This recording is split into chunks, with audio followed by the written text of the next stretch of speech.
Hey, welcome back to the Seats to Streets podcast. I am J.R. Horn, your host, and that lovely guy over there is still Brian Gorman, co-host here, and we are glad you are with us for the next 20 minutes as we dive into a new series on what it looks like to be a healthy church. So, Brian, when you and I have looked at healthy churches, we've kind of find out that there's 5 questions a healthy church can answer. And Yeah. oftentimes when we look at healthy churches, that some of these answers or some of these questions are difficult to answer unless they take the time to write down, document, discover what's going on. And I think some of the stuff we're going to talk about in the next series is going to be that way. Yeah. I love that you say it's the 5 questions they can answer. And right, there's the 5 questions you should be able to answer, but the ability to say, no, in a healthy church, like your staff, your key leaders, if you ask this question, they can answer that question. Like the kind of thing that you can drill them on and they go, yep, I know that one. And I know what you mean by, And even ideally, some of the high capacity volunteers should be able to rattle off some of these answers. Now, some of them maybe not so much, but the majority of them, especially one today, this ought to be something that you'll know you are taking massive strides toward being a healthy church. Even if you're a healthy church right now, growing in your health is when your high capacity volunteers start to understand and start to be able to answer this question. So Brian, let's just kick it off with the 5 questions that a healthy church can answer. We're going to do one today. In the next 4 weeks, we're going to answer all 4. But today's question, Brian, is who are we? Yeah. What does that look like? When someone walks up and goes, who are we as a church? Okay, Brian. The reality of trying to figure out who you are is such a vital part of the church. It is so foundational. Now, like my church, we have this mission statement, and the mission statement is actually like part of a legal document we had to turn in. And I believe it is like 3 or 4 sentences long about, we are a restoration movement church founded upon, and it's all of this stuff. And it's all good. I mean, it's not like anything there's not true, but it's not really like the core of who you are, because who you are, this core truth about what your church is, will then dictate and launch every other component that you do. It will help speak into every decision that you make. It will help you be able to say yes and no. It'll help you be able to find the right leaders, the right volunteers, the right staff, because sometimes you'll find a staff who may be an amazing person, but who they are might work in opposition to or begin to compete with who the church is. I mean, this is kind of where one of the phrases we talk about is understanding what your identity is. And the identity is kind of this combination of all of these things about you that all come together to say, this is who you are, and really drilling it down to the core. So, I mean, like we've talked before, right? A part of who we are is, we're Christians. We're in America, right? I'm in Wisconsin. You're in Kentucky. We each have kids. Right. We've each been involved with being foster parents.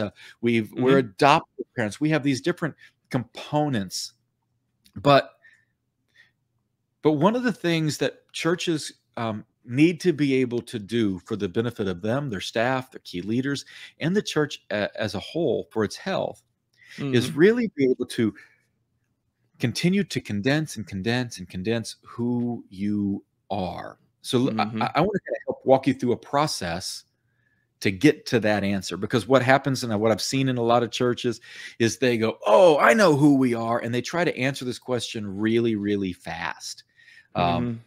You and I were talking before we started recording about the idea of goals. And a lot of times people are like, all right, we're going to create this 1-year goal, boom, done. And then they wonder why their goals never actually move them forward. And it's because there's no sense of like longevity and time truly spent into building these sort of things that might take 2 and 3 and 4 years. The thing with your identity is, when you're dealing with identity, especially the question of who are we, the who are we never changes.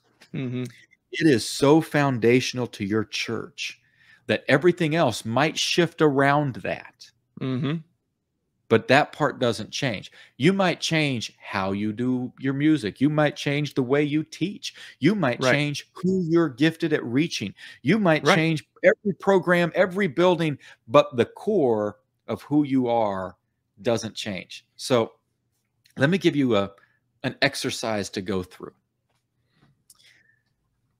Begin to write down everything that your church does. You basically taking like an inventory of behavior. Last month, I had the chance to sit in on 13 different worship services. I took my church gave me a sabbatical, and that's one of the things I did is I sat in on 13 different worship services, and I would take these notes. Now, anybody who's been in ministry knows that what happens quite often is when you're sitting in on at a church, you start tearing apart. Well, I wouldn't do it like that, and I wouldn't do it like that. Right. It's Like, so hard to take that minister hat off. Oh my right. goodness. Did I ever tell you the story that I almost fired a guy, when I was sitting in the pulpit, I was sitting in the seats. Like I almost walked on No. stage and fired the worship minister. You got to go. It was No. that bad. Oh yeah.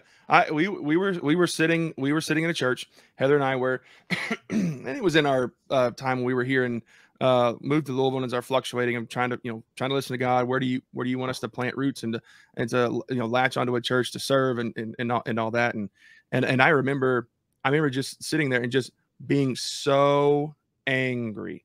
And not just the minute I walked in, but the minute I walked into the worship, I'm just so angry. Either whatever took place, I literally, we were all standing. Service wasn't going on yet, but it was. I just made me so angry with the person leading worship. It was the paid staff that I literally turned to walk out of the aisle. Like I was going to the middle aisle, and my wife grabbed my arm. And I was talking with her about things that are going on up here and going on in here and why I'm upset, because she could visibly see how I'm upset. She's like, "What are you doing?" I'm gonna go fire them. She looked at me and goes, "You realize you're not on staff here." and it was an amazing fog to come up, and I went, "Oh, I'm not. Oh, okay. In that case, I'm firing us from being here. We got to go." Yeah. It was bad. And I've done that. I've walked out of a church mid-service. But for the last month, what I did is I walked in and went the other direction on it. I just said, what do they do? No judgment calls about it. What are they doing? What's interesting, I walked into one church and they had like a full band and this amazing bass player, but they also had a tuba player on stage. Right? And so I would anything that stood out to me, I'd just write down tuba player on stage, right? As part of the band. You really didn't hear him much, but he was there. One church I went into did the entire service. It was purely even though people were live in the building, the entire service was video based. And not a live video based, right? It was just, so that was an intriguing decision, right? And I would just write down some of these different things that took place. One church I went into had 8 to 10 minutes of announcements at the very beginning of their service. Like seriously, 8 to 10 minutes. Not during a countdown. Very, very beginning. Like someone stood on stage and spoke for 8 to 10 minutes. Oh. For 8 to 10 minutes after the service. It's hey, if we're going to start at 9, this was at 9. They started that route, right? Now, can I make a judgment call about that? Of course I can. Would that happen at my church? No, but that's not the point. Right. I just wanted to write down what they did. Well, here's what that did for me mentally is then the first week when I was back at my church, I started writing down what we do as not in a judgment call way, but to go, okay, this person was on stage. We chose this instrumentation.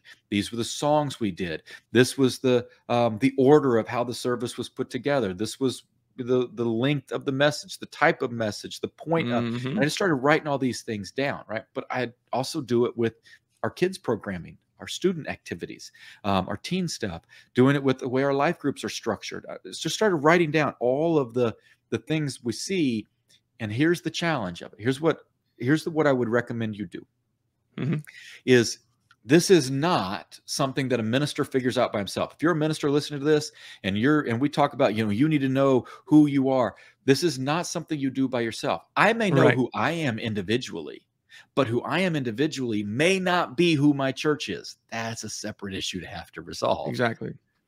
I need to know who my church is, which means one of the healthiest things you can do is, if you got to get to this conclusion, is put together some key high-level thinkers who are committed to your church and put them together in a room and say, here's all the things we do. And you want to get to, there's an old business practice called the 5 whys. And I know people get a little bit leery when you start talking about business practices, but check this one out. It's so valuable. The 5 whys is where you look at something and you go, hey, we had 8 minutes of announcements. Or the tuba one was really interesting to me. We have a tuba player on stage with our band. Why? Well, because that guy played tuba. Yeah, but why? Oh, because he plays the instrument and really wanted to be able to use that instrument in worship. Okay, but still, why did you do it? Right? I'm not letting somebody come in and play the harpsichord. Why? Right. And as you start driving in deeper and deeper, about the time you get to the 5th why, that's why it's called the 5 whys. Just keep asking that why, variations of why. By the time you get to the 5th why, you realize we're a church that wants to show everybody that their gifts, their skills, their passions can be used for the sake of the kingdom. And if this man plays tuba and he's available to play tuba, then great. Then we let him play tuba. Ooh, now we understand something about ourselves. We're a church where everybody's allowed to play the game, where we're more concerned for the participation of our people than we are with the presentation of what we do. Cool. That's a good why. We know something about ourselves, right? And we can ask those 5 whys and just kind of keep going, but why? But why? But why? Why do your announcements take place where they do? One church I saw, they got up at the end of the service and they went, hey, if you want to know what's going on with our teens, if you want to know what's going on with our kids, and you want to know what's going on with and they mentioned something else, you can find out everything you need to know and they named a website, and it's not the church's website. It's not, it wouldn't be like, our church website, KenoshaFCC.com. It wouldn't be that. It would be like saying at KenoshaFCC / or .news. Yeah. Right. It'd be a different landing page on your own domain. Right. Now, but why would they do that? Well, you start to drive to the fact, well, they got too many announcements. It's too big of a church. They can't get them all in. Yeah. So what? But why do it this way? Oh, well, because it gives us a place to compile everything. Yeah. But why? Well, our church is pretty young and technically oriented, so they're going to be more inclined to do that. Yeah. But why? Actually, they can sign up and pay for everything right there, which makes it easier for them. Yeah. But why? Oh, because we want to streamline every process.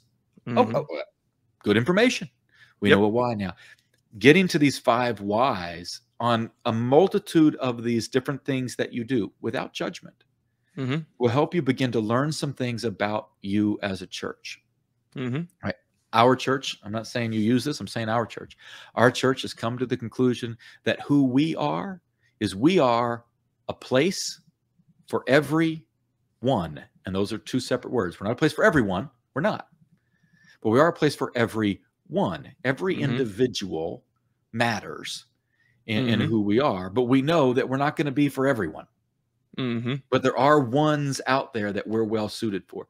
The way that we would word that in our world is to say that there are 150,000 people within 20 minutes of our building who have no relationship with Jesus or his church.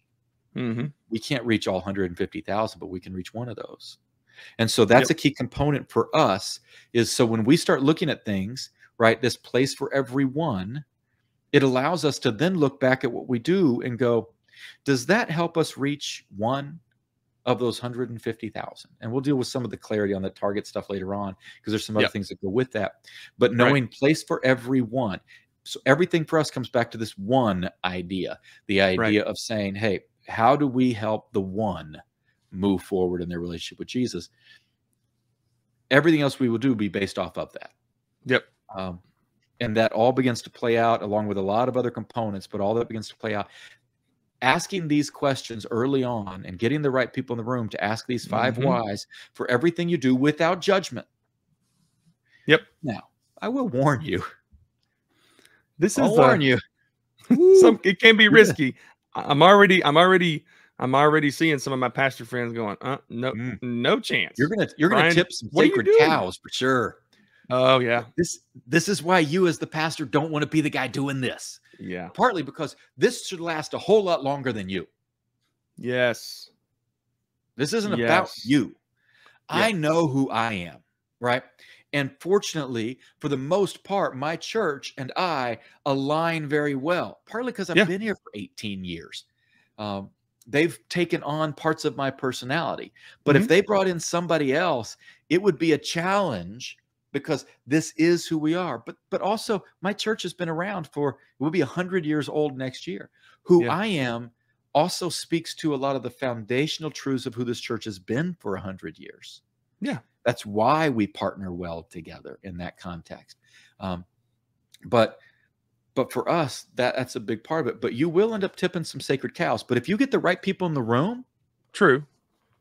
But Brian, then you're not tipping anything. But Brian, you mentioned something. You mentioned a phrase. That's why you aren't the one asking the questions as the lead minister. So in essence, if I hear you correctly, you're asking the lead minister with whoever else is in the room, elders, other staff, high capacity leaders and volunteers of the church. You're asking them to take a participant seat, not the one leading the discussion, not the one leading the defining of who we are. You're asking them to sit with everyone else, to be a part of the panel, part of the crowd. This is a pretty good rule of thumb in general, by the way, if you really want to make change and transition within your church as lead minister. But I also would say that if you lead the mission team or the compassion team, I think the same thing. If you're truly going to lead, then it's hard to lead and administrate. I heard a guy say here recently, I can be their minister or I can be their boss, but I can't be both. Exactly. And so, JR and I were talking to someone not too long ago, and they're wanting to really lead some change in their church, and they want the guidance as to how to stand in front of the church and do it. And our guidance is don't stand in front of the church. Bring in somebody else, right? Bring in JR to be able to speak and lead these things. So you as minister can sit right next to, and you can walk alongside and go, that's a really good idea. We should maybe do that. And you get to be with them on this journey rather than dragging them or pushing them or standing as a voice out in the wilderness screaming at them. Yeah, you want to be in that room and point these things out. Let us put the spotlight on the sacred cow. We don't know they're sacred cows. We don't have to look at your congregation on Monday morning when they're waiting for you in the church parking lot as you pull in. I don't have to look at your email on Sunday afternoon of the 3 scathing reviews of why you would say that or use that Bible reference or why you would dress that way or why would this other staff be doing this. We don't get it. I don't specifically. I don't get it. Now Brian still gets it. He's on staff, but I don't get it. But my directness can be kind of heavy. Like I know in times I've gone to churches with my directness, say clarity is a gift I bring, and I can come in and be pretty abrasive, but I'll tell the minister, here's what's really great about this. I can be really abrasive in this setting, and you can sit there and say to them, oh, I can't believe you said that. You can go, you are so right. That was so harsh. But he made a point. And you can actually be the one who engages the conversation. I don't have to be able to do that. And I just think that's why it's so important to maybe bring in another voice in this one. The one last thought I'll give you here in this 5 seconds is know that this will take 6 months to a year to do well. If you created it fast, it probably didn't create it good. It's not going to be something that really is built to last. To build something that lasts, it's got to be made out of good material. And for that to occur, bringing in somebody else and taking 6 months to a year purely to work on some of this stuff so you can keep trying it out and trying it out until you get to something that when you say it, you feel it. Because when you know who your identity is, when you say it, you're going to go, oh, yes, that's me.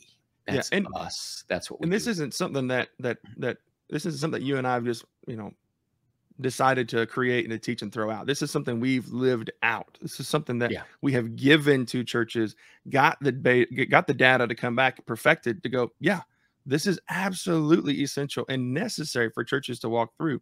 And we want you to be able to have that because Brian, I'll end with this. I have so many conversations with ministers, especially post-COVID lockdown, of just how much of a powder keg some of the ministers are in the church. And I constantly run into this roadblock of, well, it's just the way it is. This is this is kind of the way it is. Our identity, well, it was a 200-year-old church. I mean, it is what it is. This is the way it is. I ran across this quote by Carl Jung. He's a famous psychiatrist, and matter of fact, his field of study was I just lost it. Applied. I lost it because it was psychology? so, yeah, applied psychology, something like that. It was so deep. I Googled Carl Jung's teachings explained like a 5-year-old. It was so, like, even then I was like, nope, don't even understand it. Not at all. He's smart. What I do know is that he had a project with Sigmund Freud for quite some time, and then when they split, and his was to directly go against Freud's teachings. So anyway, but this quote stood out. He goes, "I am not what happened to me. I am what I choose to become." So, Pastor, you are not. The identity of your church is not what we've done forever. It is not, well, that's just the way it is. It is not, well, we've got these two, stakeholder families that kind of dictate what we do. No, it's not. It's not. It can be if you want it to be. Brian, I know you and I had a if it's similar unhealthy, conversation. Yeah. Yes. You and I had a conversation with a friend's son years and years and years and years ago, after he had just a devastating motorcycle accident. And I know the phrase that you kind of uttered is, you have a choice. Your identity could be the kid that lived through this motorcycle accident, or your identity could be something greater. You get to choose, right? So it's not what happened to me. It's not the setting that God put you in that church that's unhealthy. It's not the custodian that's hijacked everything. It's not the staff that led a coup. Your identity is not the church that keeps splitting and making other church plants in town. You aren't. That's not your identity unless you want it to be. Unless that's actually, out of those 5 whys, that's usually the third. Right. That's why you got to go to 5. The third why is, well, because this big family said we were going to do it. Yeah, but that family had a reason to do that. What was the reason? What was behind it? Oh, because they really cling to heritage. Ooh, tradition. Right. Cool. Okay, that's a reason for it. Now you've actually got to another why. And now you go, but why so much in tradition and heritage? There's something about that. There's an emotion at the depth of the 5th why. That's more than a logic decision. It's an emotional decision, but that's the core of who you are, because it's that emotional moment where you go, oh, yes, that's me. And if you can get that, then you can help use that to propel you into the future, because the same thing that made them make those decisions then can be the thing that you remind them they are, to tell them who they're going to be in the future. Yep. That's why that 5 whys is so key. So if you're that pastor and you think that, hey, there's no way we can change our identity, or there's no way we can even find it out. If you think it's one thing and the church says it's another thing, we'd love to help. Like, we want to be the people that come in and to be able to help you answer those questions. We want to help you sit in the crowd and to be a participant, so that you're not the one that's going to get the flaming arrow shot at them. But all of this is because we want you to be healthy. These are the marks of a healthy church coming out of post-COVID lockdown. When we've looked at churches to say, of the churches that are still meeting, right? The 2022 numbers that just come out from the Unstuck group says that the average congregation is down 30%. Of the churches that have bucked those numbers and grew through that, we looked, and these are the questions that come out. They knew what they were doing, and it didn't matter if they had to disciple their people through a lens for 3 to 6 months when lockdowns were taking place. They knew who they were, and they continued to push forward with that identity because it was solid and it was healthy. And we want to make sure you get to a place of church health, so that you don't have to sit back and go, well, it is what it is. This is just the way it's going to be. That's not a healthy place, and that's pretty boring to be there. So if you want more information about what you've just heard, we'd love for you to check us out online, ceasetostreets.com. You can see what is going on there and to see everything that is happening. There's also a free resource if you sign up for our email campaign and you sign up so we can send you our emails about what's going on with Seats to Streets and job opportunities that we help churches place, and some of the other learning opportunities and cohorts that we offer. All of that comes out through our email blasts. We'd love for you to sign up for that as a free resource for your missions team, that you would be able to download what it is to have high impact church missions. It's free. We give it to you, and even give you the ability to actually answer 20 questions and give the same 20 questions to your missions team so that they can understand what it looks like to be a high impact missions team. So, Brian, until next time, friend, see you on the flip side. Later.